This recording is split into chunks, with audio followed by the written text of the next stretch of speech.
Bowling. Quite a lot of questions. India getting out for 80. Obviously, you want to set the tone early. A lot of questions were asked, right? Why did Ishant open instead of Shami or Siraj? Right, Shami and Siraj both have got this natural length with the pitch it up. And Bumrah obviously has been opening the bowling, so there's no point changing him. But what was Virat Kohli thinking? Right, that's what we want to ask ourselves. Uh, well, if you look at both Shami or Siraj is quite new, and there's a certain amount of seniority that you need to maintain in your fast bowling lineup. You need to maintain that alpha, right? Shami, Ishant, and Bumrah are the alphas, right? You can't just have Siraj come in and take that position. That's going to frustrate the other bowlers if the captain favors, especially the new ball. And Siraj is quite new, so he's got a lot of time, and he's performed really well. So I wouldn't, I would take that equation out, especially in this discussion with the early ball.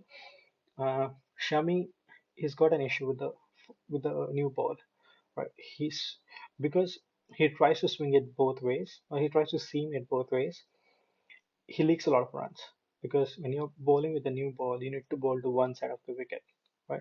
And although Ishan didn't bowl really well, he's famously good at bowling on the one side of the wicket, especially if he's trying not to swing the ball too much. If he tries to get his leg cutters in, get the wobbly seam in. Hopefully, if people try to understand what Virat Kohli is thinking, right? You've got Shami who leaks a lot of runs. You've got Siraj who's quite new, so you can't really just throw the new ball at him. I mean, you can, but there's a certain level of seniority that you need to maintain. And Nishant, he missed his length. He was not able to get a run up properly. There's one thing because the bowlers can pick up the ends when they start to bowl. I wouldn't have minded Bumrah starting because it's just natural inclination uh, for a fast bowler to keep on opening the bowling unless Bumrah was injured, which he was not. Um, but yeah, that was the reason why Virat Kohli asked Ishan to open the bowling. Good or bad? Again, we are trying to analyze what Virat Kohli is thinking, not look at it in terms of good or bad, right? I mean, what's good or bad? It's only the outcome. If Ishant would have got an wicket in the opening over, we would have called it a master stroke, right? But the reason behind using Ishant Sharma was because Shami leaks a lot of runs, and with Siraj is new, and you need to maintain a certain level of seniority. You can't just hand over the new ball to any new bowler that's coming. They have to earn that right with the new ball. All right, let's look at the bowling areas. Uh, this is a comparison which Michael Holding did really well. Uh, if you look at the bowling areas, there was a good analysis where at Headingley, you almost need to pitch the ball further than most England wickets. That's because that's where Headingley with its bounce and its sharp swing, right? In most areas, you get that good swing, but in Headingley, the ball grips, especially on the damp surface, and swings really fast. And that's what, if you look at James Anderson when he was bowling, he would get the ball to curve in, and as soon as the ball pitched, right, the ball would move away, right? So that's how he got Pujara and Kohli. It was a sharp swing that he was able to get.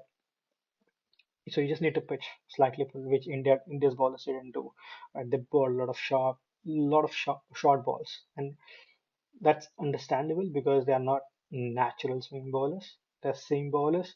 I mean, you can get the odd matches where they bowl it full, they're able to get it to swing, but their natural inclination is seam, and that's gonna always overtake their swing inclination because the seam inclinations are always gonna be high. And the first day, it wasn't a battle of uh, the batsmen trying to struggle against the Indian batsmen struggling against England bowlers. It was a battle of seam versus swing. And obviously, swing wins on the first day. If this was a fourth day, or I would say even the third day, and the pitch is hard, India's seam bowlers would have performed well compared to English fast bowlers. So remember, there's still 4 days to go. What are areas of improvement? India needs to bowl on one side of the wicket. Joe Root is quite a busy batsman. He's always going to try to score runs. It doesn't matter even if he scores 100 runs on offside. You need to bowl him on the off stump. The one weakness, the one thing that he's got out on is trying to glide the ball towards third man. That's how he's got out to Bumrah. You could, if you want to save the boundary, just keep one deep third, right? Have a few more fielders on the offside, have maybe three fielders on the leg side, but ball on one side of the wicket. That's the one thing the Indian bowlers need to do big time. It doesn't matter even if the batsman scores 100 runs, 200 runs on one side of the wicket, just ball on one side of the wicket. It's not always about getting the batsman out, it's also about frustrating the batsman where they need to carve an innovative shot or go hard at the ball, which is what Virat Kohli did because Anderson was not giving me anything. So he had to go hard to the ball that was pitched up. And this wasn't Anderson earning the wicket as much as Virat Kohli throwing it away.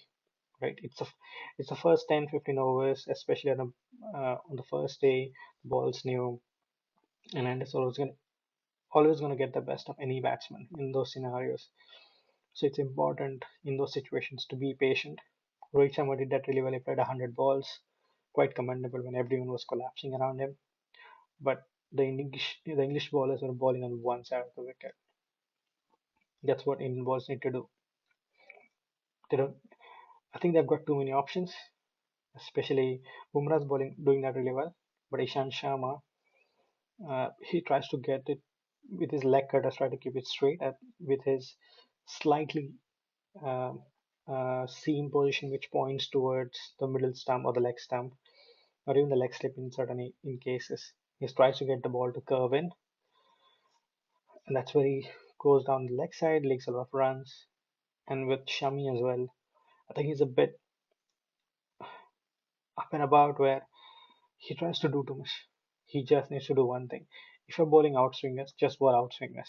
You need to bowl at least 15 to 20 outswingers before you bowl a in swinger. The batsman needs to be confused as to what's coming next, right? You need to play with the batsman's mind as much as trying to get him out, right? You can't just bowl good balls all the time. You also need to incite the batsman into playing a bad shot. Key moments, all right? Setting the tone early with both batting and bowling.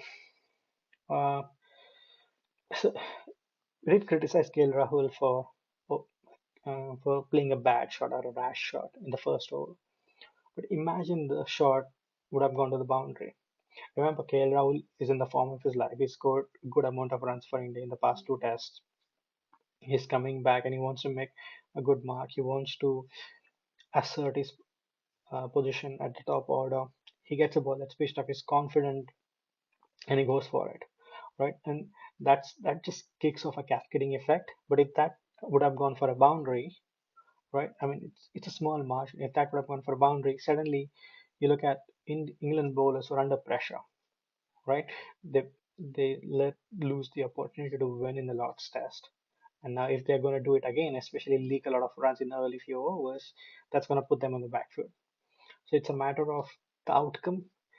I personally wouldn't have preferred for him to play a rash in the first few overs, wait for the bad ball, especially from Ian Robinson, instead of instead of trying to hit Jimmy Addison. Anderson hits length really well. He gets a good amount of swing as well. So I would have waited. But again, he's playing well. There's a certain amount of confidence you have as a batsman. You go for it. No grudges. Ishan bowls the first over. Shane Warne in his commentary explained that really well, right? He the one thing that he said when when Dinesh Karthik asked him how would you tackle this particular position, and Shane Warne said, and he's obviously the one of the best spinners ever. Remember, he's a spinner who's not come out of India or the subcontinent, and he's got more than 700 wickets. It's not a mean feat. Shane Warne's not just talking about taking wickets or bowling good balls.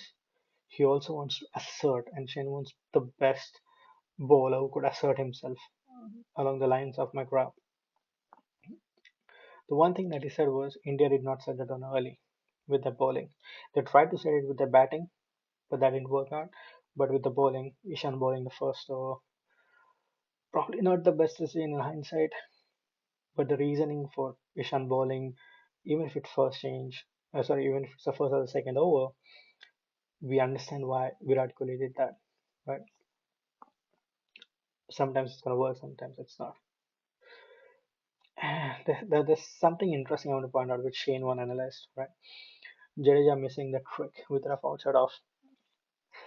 Shane one obviously he loves spinners. He wants spinners in a test match because spinners, according to him, based on his experience, turn the tide of the match plenty of times. But did Jadeja miss the trick? Right, there was rough outside off for the left-handed batsman. We'll try to analyze in this video. Oops. Right, so Rory Burns is batting. Obviously, um, if you can see the rough outside off.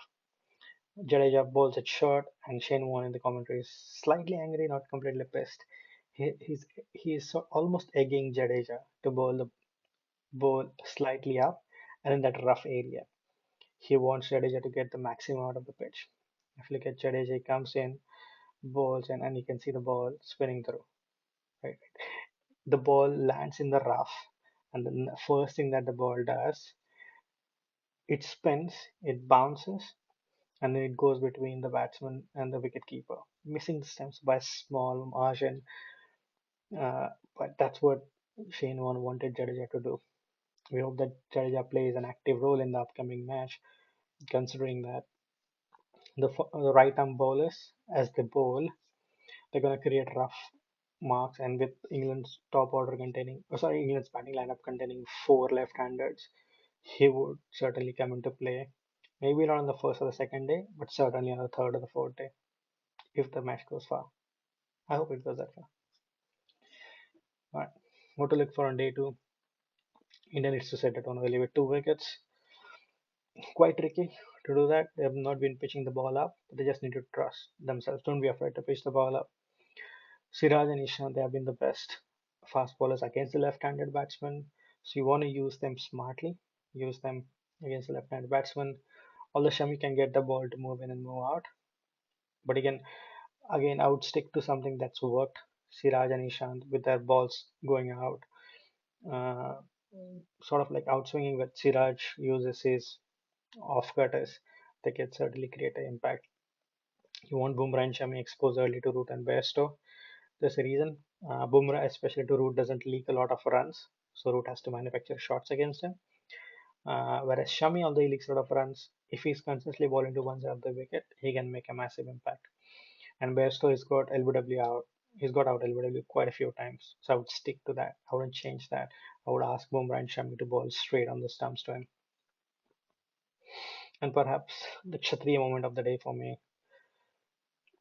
That's the reason why I'm calling this the Kshatriya podcast, Cricket Acharya. It's not just about winning. You need to have the mindset, and that's what India needs to aim for. It's the mindset. It doesn't matter if you're down.